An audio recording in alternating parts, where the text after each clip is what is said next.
नमस्ते, जय धन्वंतरी। अभी हम गर्भावस्था में होने वाली विविध तकलीफों की बात कर रहे थे।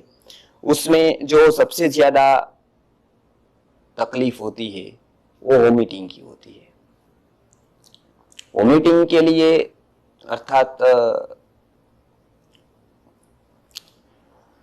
छर्दी के लिए, अर्थात जो हम कोई खुराक लेते हैं, गर्भवती स्त्री लेती है तो उसको बार बार वो निकल जाता है या परेशानी होती है, उससे ऐसा भाव होता है कि वो भी निकल जाएगा।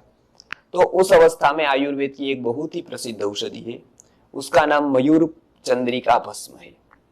मयूर अर्थात मोर होता है और उसकी जो पीछे का जो होता है जिसको हम पीछा कहते हैं, तो उससे वो भस्म बनती है, मयूर चंद्रिका भस्म।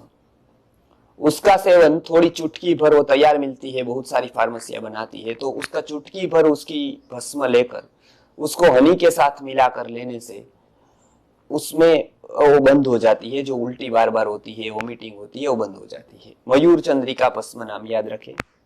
और एक आयुर्वेद की प्रसिद्ध दवाई आती है जो वोमिटिंग के ऊपर बहुत ही अच्छा कार्य करती है, उसका नाम है छर्दी रिपुवटी। कपूर कचली का संस्कृत नाम छर्दी रिपु है। छर्दी अर्थात होता है उल्टी, वोमिटिंग। रिपु अर्थात होता है उसकी दुश्मन।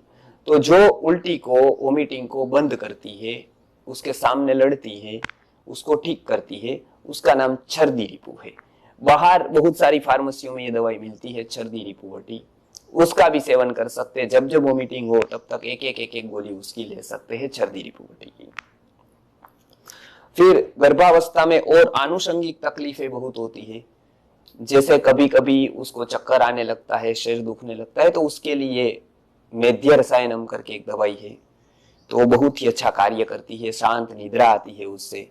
तो ये गर्भावस्था में मेध्य रसायनम करके एक दवाई ले सकते हैं। खास वोमिटिंग के लिए जो मैंने दो दवाई बताई वो काफी है, एक मयूर चंद्रिका भस्म और एक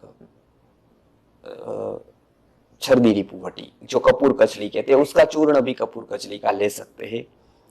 फिर गर्भावस्था में और सारी जो परेशानियां होती है, अजीर्ण की, अपचन की, उसके लिए अमलतास का उपयोग पेट साफ करने के लिए ले सकते हैं। हरड़ खास करके नहीं खानी है उस टाइम, और पेट साफ करने के लिए कोई चूर्ण नहीं लेने हैं, उससे हानि हो सकती है। इसलिए केवल अमलतास थोड़ा लेकर, उसके अंदर का जो गुड़ निकलता है वो थोड़ा लेकर उसको पानी में भिगोकर वो ले सकते हैं। उसका तैयार अमलतास का एक सिरप भी हमने बनाया है, वो भी ले सकते हैं पेट साफ करने के लिए। तो ये एक अमलतास के सिरप की बात बताई, वो ले सकते हैं।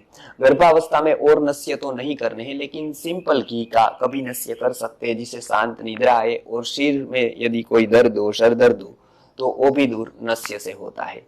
तो ये आज में हमने जो वोमिटिंग के लिए मयूर चंद्रिका भस्म और छर्दी रिपुवटी, ये दोनों अद्भुत औषधियां है। खास करके नस्य ऐसे तो करना नहीं है औषधीय घृतों का, लेकिन एक साधारण गाय के घी के नस्य नाक में डालने से सरदर्द में और रात्रि के नींद में बहुत ही अच्छा परिणाम मिलता है। ऐसी और औषधियां गर्भावस्था में होती है वो हम आगे की वीडियो में बताएंगे। नमस्कार, जय धन्वंतरी।